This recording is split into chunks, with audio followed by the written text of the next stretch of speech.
Connaissez la gamme? Do, ré, mi, fa, sol, la, si? Ouais? Tous? Qu'est-ce qu'il y a après?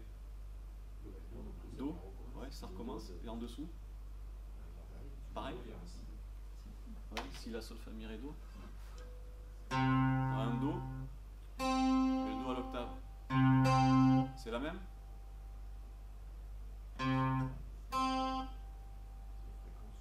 C'est la même note ou pas? Est-ce que c'est la même? Non, c'est pas la même. Pourtant, on l'appelle pareil.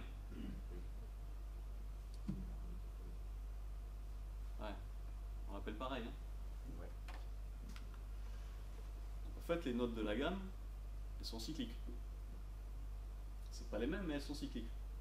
Ça veut dire, chaque octave, en fait, on recommence la même séquence, do, ré, mi, fa, sol, la, si. Et donc, hop, on passe à l'octave supérieure, do, ré, mi, fa, sol, la, si. Il y en a 7, elles sont au nombre de 7, et c'est cyclique. Elles sont contenues dans une octave qui est séparée en 12 intervalles, d'accord, qu'on appelle des demi-tons. Et moi, quand je vois ça, la première question que je me pose, c'est mais pourquoi? Pourquoi on a une octave qui est découpée en 12 demi-tons, et pourquoi, à l'intérieur de ces 12 possibilités, on en a choisi 7? Et en plus, pourquoi on les appelle pareil alors que ce n'est pas les mêmes, d'octave en octave? Et c'est ça qu'on va essayer de regarder. Alors, si on retourne un peu dans le passé, voir l'origine de ce découpage, il faut remonter assez loin, hein, donc 6e siècle avant Jésus-Christ, et donc il y a un mathématicien dont vous avez certainement entendu parler, vous avez certainement souffert au collège avec son théorème, donc Pythagore.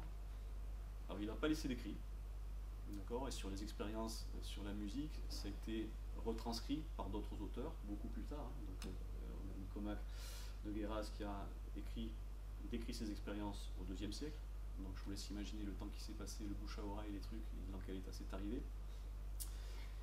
Et Boès qui, début du VIe siècle, après Jésus-Christ, donc, a aussi retranscrit ces mêmes expériences, avec plus de détails.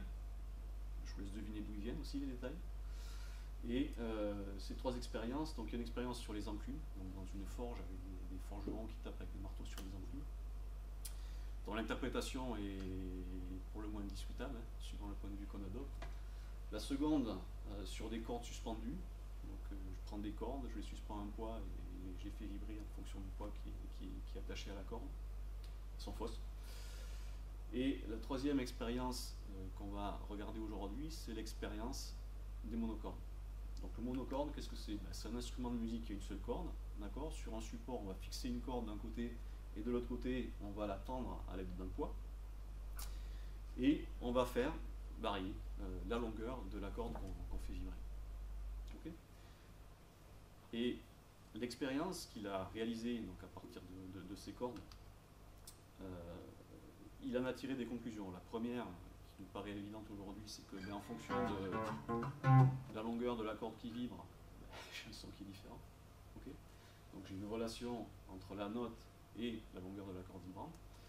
Et la deuxième chose qu'il a mis en évidence, c'est qu'il y avait des intervalles, donc des rapports entre notes, qui étaient meilleurs que d'autres.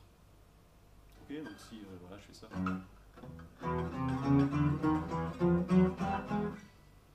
Qu'il y a des choses qui sont plus ou moins harmonieuses, et donc lui, dans son travail, il est allé jusqu'à identifier ce qu'il appelait des intervalles purs.